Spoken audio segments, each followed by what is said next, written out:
Di hadapan Jokowi dan juga SBY, bahkan mantan-mantan wakil presiden, Pak Prabowo menyindir soal mega korupsi. Dan di forum ini juga Pak Prabowo tidak memanggil Megawati Soekarno Putri. Guys, kita bahas.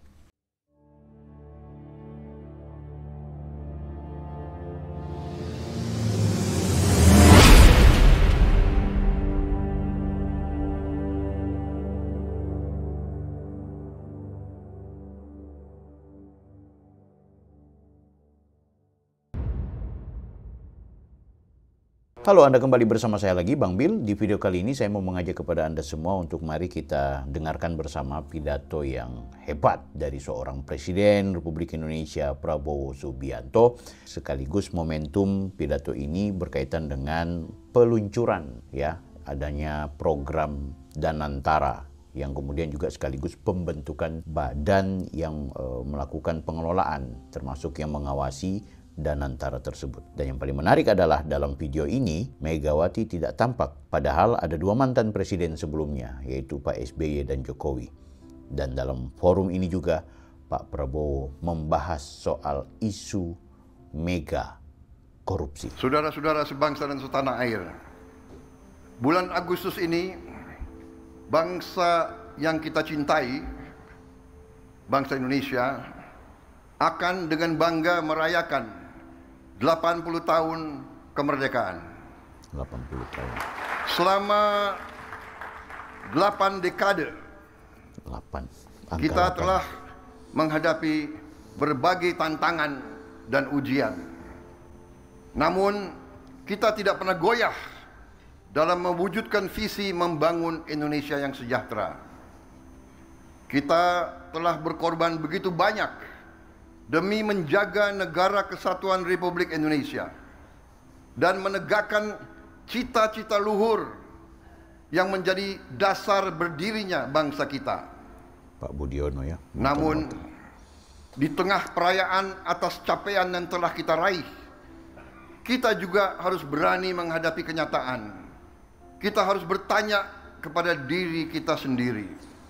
Setelah 80 tahun merdeka, mengapa masih ada anak-anak kita yang kelaparan? Meet Hostinger AI Website Builder, the easy way to launch your online store. Just describe what you need in the prompt box. Mengapa para petani dan nelayan kita masih berjuang untuk mendapatkan hasil yang layak dari kerja keras mereka? Mengapa setelah 8 dasawarsa masih ada desa dan kota yang belum tersentuh listrik? Mengapa di tengah kekayaan yang kita miliki, masalah-masalah ini masih tetap ada? Dan yang lebih penting, bagaimana kita dapat memperbaiki keadaan ini?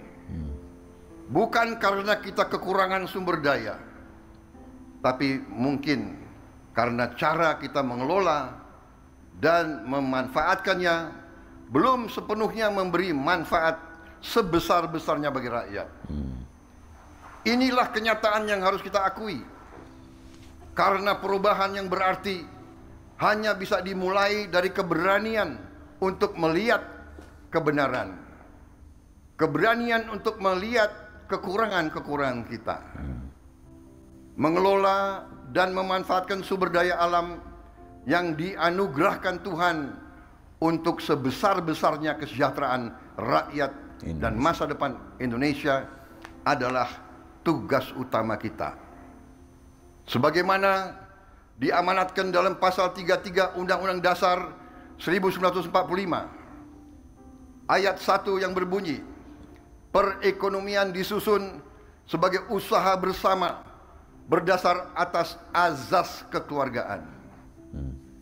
Ayat kedua, cabang-cabang produksi yang penting bagi negara dan yang menguasai hajat hidup orang banyak dikuasai oleh negara.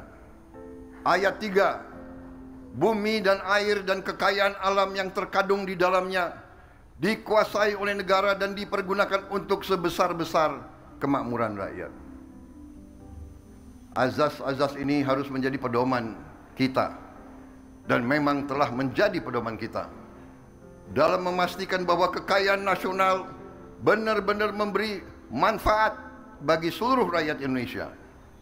Azas-azas inilah yang membimbing pekerjaan saya dan menjadi dorongan utama bagi saya dalam menjalankan amanah konstitusional dengan dedikasi serta efektivitas yang setinggi-tingginya. Mengatasi tantangan-tantangan ini memerlukan respons yang berani dan strategis. Itulah sebabnya peluncuran Danantara Indonesia hari ini memiliki arti yang sangat penting. Karena Danantara Indonesia bukan sekedar sebuah badan pengelola investasi, melainkan harus menjadi instrumen pembangunan nasional yang akan mengoptimalkan cara kita mengelola kekayaan Indonesia. Jangan salah, apa yang kita luncurkan hari ini bukan sekedar sebuah dana investasi, melainkan instrumen alat pembangunan nasional yang harus bisa mengubah cara kita mengelola kekayaan bangsa demi kesejahteraan seluruh rakyat Indonesia.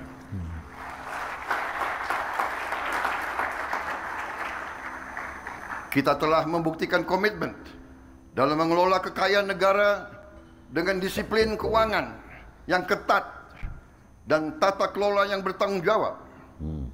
Dalam 100 hari pertama pemerintah yang saya pimpin, kami berhasil mengamankan lebih dari 300 triliun rupiah, hampir 20 miliar dolar dalam bentuk tabungan negara, dana yang sebelumnya terhambat oleh inefisiensi, korupsi, dan belanja-belanja yang kurang tepat sasaran. Kini dana tersebut akan dialokasikan untuk dikelola oleh Danantara Indonesia, diinvestasikan dalam 20 atau lebih proyek-proyek nasional sebagai bagian dari industrialisasi kita dan hilirisasi kita.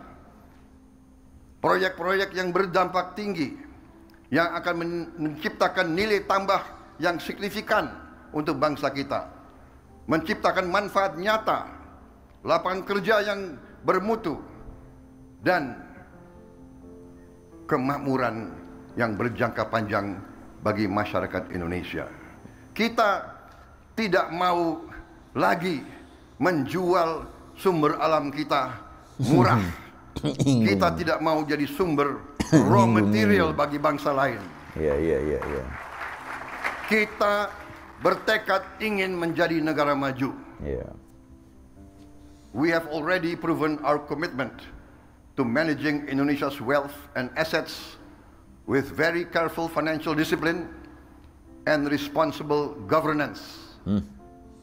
In our first 100 days, my administration secured over $20 billion in savings, funds that were once trapped in inefficiency, corruption, misallocation, but will now be channeled into 20 high-impact national projects, creating real long-term benefits for our people.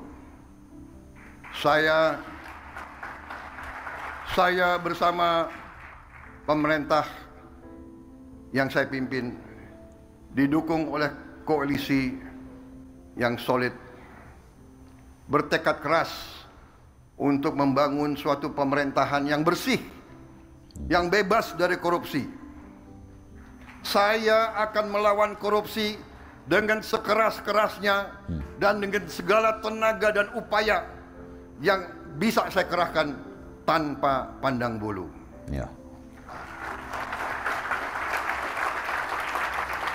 Prinsip yang sama akan menjadi fondasi dalam pengelolaan Danantara Indonesia. Visi untuk mengelola sumber daya nasional secara bijaksana bukanlah sesuatu yang baru. Tidak lama setelah kemerdekaan, para pendiri bangsa mendirikan Bank Industri Negara untuk membiayai sektor perkebunan, industri, pertambangan. Pendahulu-pendahulu kita telah lama investasi dalam sektor-sektor strategis. Presiden pertama kita mendirikan Institut Pertanian Bogor karena memandang pertanian sebagai sektor strategis.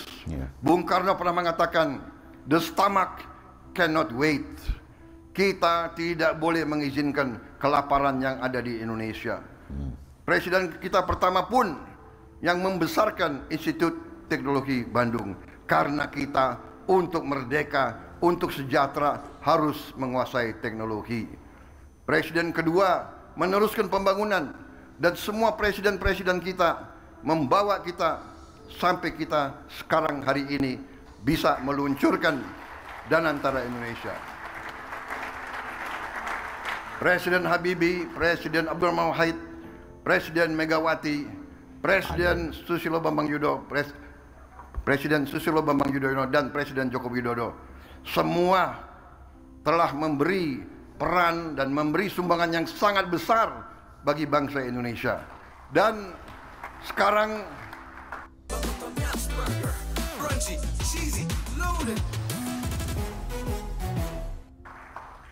jatuhlah kepada kami untuk mengamankan fondasi-fondasi yang telah dibangun dan untuk meneruskan mencapai cita-cita kita menjadi negara sejahtera, rakyat kita makmur, aman, dalam keadilan.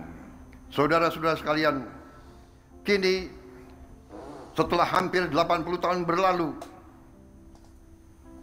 tibalah generasi kita, pemerintah kita untuk mewujudkan visi para pendiri dan pendahulu kita. Kita harus memastikan bahwa kekayaan Indonesia benar-benar bermanfaat dan dirasakan manfaatnya untuk kepentingan rakyat dan bisa meningkatkan tingkat penghasilan rakyat Indonesia. Saya memahami bahwa banyak pertanyaan tentang Danantara Indonesia. Mungkin ada yang ragu-ragu apakah ini bisa berhasil atau tidak. Hal ini adalah wajar karena inisiatif ini belum pernah ada sebelumnya. Namun hari ini seluruh rakyat Indonesia patut berbangga karena dengan total aset lebih dari 900 miliar dolar Amerika, Danantara Indonesia akan menjadi salah satu dana kekayaan atau sovereign wealth fund negara terbesar di dunia.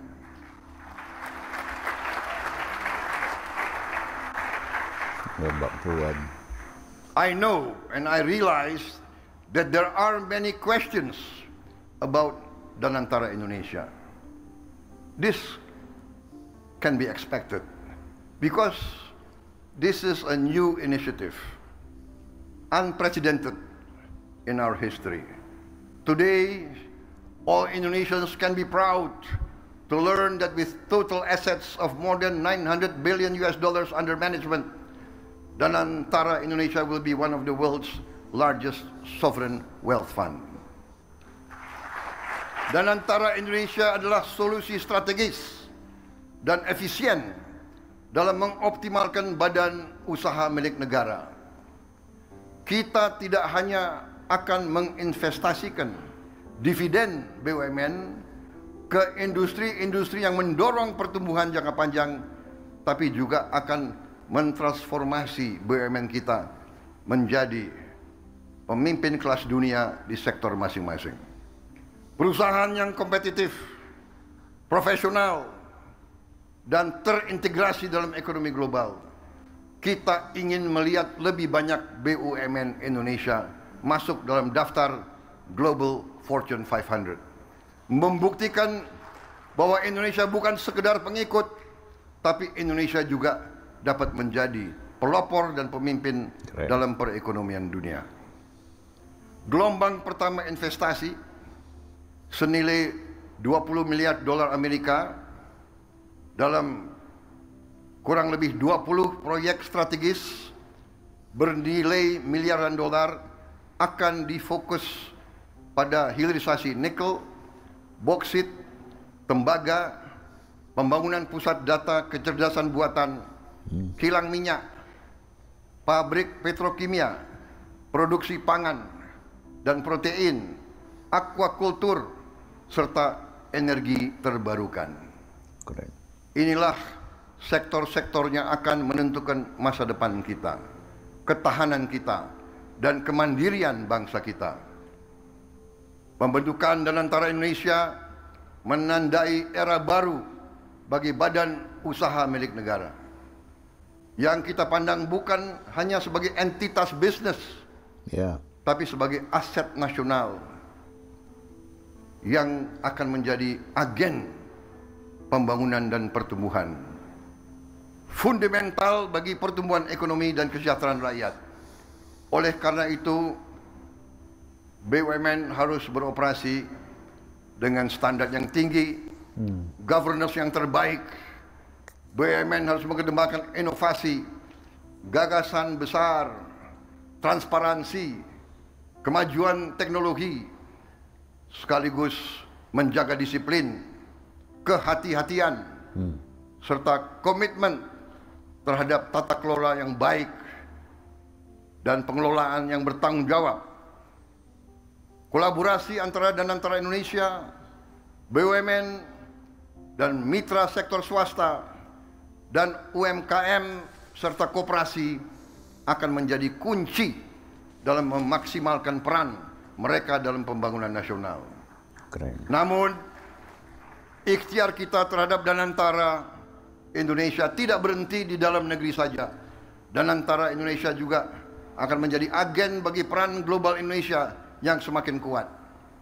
Melalui inisiatif ini kita akan menjalin kemitraan strategis dalam energi terbarukan, infrastruktur, pendidikan, dan menempatkan Indonesia sebagai pemain utama di tingkat global, serta berkontribusi bagi kesejahteraan dan stabilitas regional dan dunia. Para tamu undangan yang saya hormati, para duta besar, para tokoh-tokoh bangsa yang hadir di sini, para pemimpin-pemimpin dari semua kalangan dan semua sektor. Dan antara Indonesia menyampaikan kepada dunia bahwa kita siap untuk bekerja sama. Indonesia sends a clear message to our friends and our partners worldwide. Indonesia is open for collaboration, open for business, open for investment, and open for shared prosperity. Dan antara Indonesia will allow us to expand our international cooperation, and I can only hope that our global partners will recognize Indonesia's potential, not just as an emerging economy, but as a force for regional stability and shared progress. Hari ini saya bangga dengan bangsa saya. Saya bangga kepada semua pihak yang telah bekerja keras mewujudkan Danantara Indonesia, karena ini adalah tonggak sejarah dalam perjalanan Indonesia menuju kemandirian ekonomi, ketahanan dan kesejahteraan. Dengan daya Anagata Nusantara, yang artinya adalah energi, kekuatan masa depan bagi Nusantara, kekuatan energi masa depan bagi Indonesia, yang artinya adalah Danantara Indonesia adalah untuk anak dan cucu kita. Dan antara Indonesia untuk itu harus dikelola dengan sebaik-baiknya, dengan sangat hati-hati, dengan sangat transparan, dengan saling mengawasi, harus bisa diaudit setiap saat oleh siapapun, karena ini sekali lagi adalah milik anak dan cucu kita, milik generasi penerus bangsa Indonesia. Saya yakin dan percaya Indonesia akan terus melangkah maju, lebih kuat dan lebih bersatu dari sebelumnya. Dengan keyakinan ini, mari kita bergerak bersama, bersatu dalam tujuan, teguh dalam tekad, dan yakin bahwa pencapaian terbesar Indonesia masih ada di depan kita. Saudara-saudara sekalian, percayalah, Indonesia akan capai cita-citanya. Kita akan menjadi negara maju, negara makmur, negara terhormat. Terima kasih. Wassalamualaikum warahmatullahi wabarakatuh. Salam sejahtera bagi kita sekalian. Shalom salve. Om santi santi santi om. Salam kebajikan, namo buddhaya. Merdeka!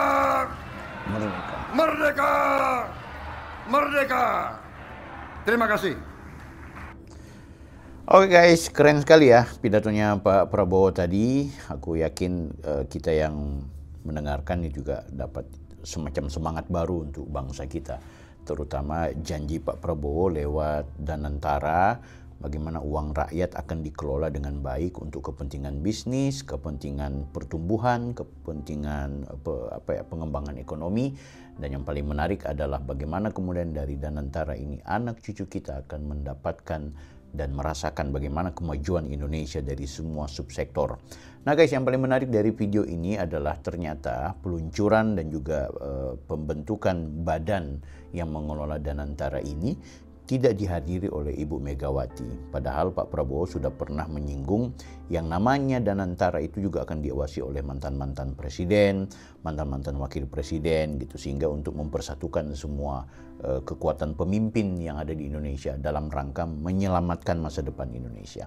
Tapi mungkin karena Ibu Megawati lagi-lagi belum move on peristiwa PDIP yang dirasa ya, kayaknya dirasa bahwa PDIP sekarang semacam dikebiri. Padahal kalau kita lihat ya, padahal cuma gara-gara sang sekjen saja yang kebetulan melakukan perbuatan suap yang akhirnya ketahuan dan ditahan oleh KPK.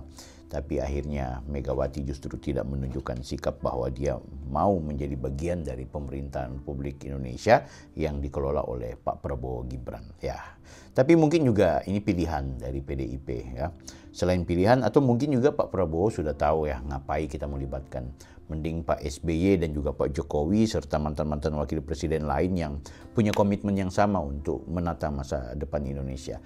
Ciri khas dari kepemimpinan Pak Prabowo dan juga Pak Jokowi sebelumnya adalah soal bagaimana rekonsiliasi itu betul-betul terbangun. Bagaimana masa depan Indonesia itu diperbaiki melalui kerukunan antar pemimpin gitu. Nah, Ibu Megawati nampaknya tidak menunjukkan sikap itu. Kalau ada agenda besar dari pemimpin-pemimpin besar kita untuk rekonsiliasi dalam rangka menata masa depan lebih baik, terus kenapa di tengah-tengah masyarakat kita masih ada polarisasi, masih ada pengelompokan yang akhirnya selalu bentur di lapangan.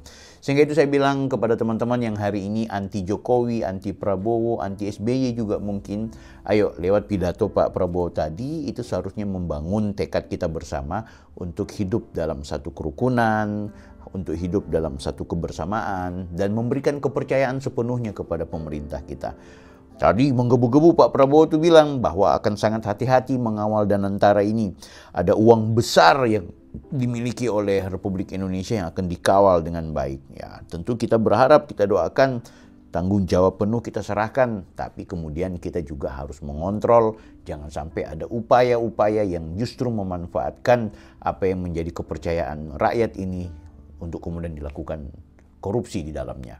Tapi dengan semangat berkobar yang disampaikan oleh Pak Prabowo, di mana dia tetap melawan korupsi, besar-besaran korupsi yang sering terjadi di Republik ini akan dia lawan. Sehingga itu singgungan-singgungan tentang melawan korupsi, itu juga tentunya akan menjadi sesuatu yang baik. Sedikit tadi Pak Prabowo nyeletup soal Ibu Megawati ya, dan juga presiden-presiden lainnya sudah punya kontribusi besar. Ya, walaupun pada dasarnya ada aset-aset yang terjual ketika di zamannya Ibu Megawati, guys. Bagaimana pendapat kalian? Silahkan tulis di kolom komentar. Jangan lupa like, comment, and subscribe. Saya Bang Bil. Kita jumpa di video berikutnya. Offside.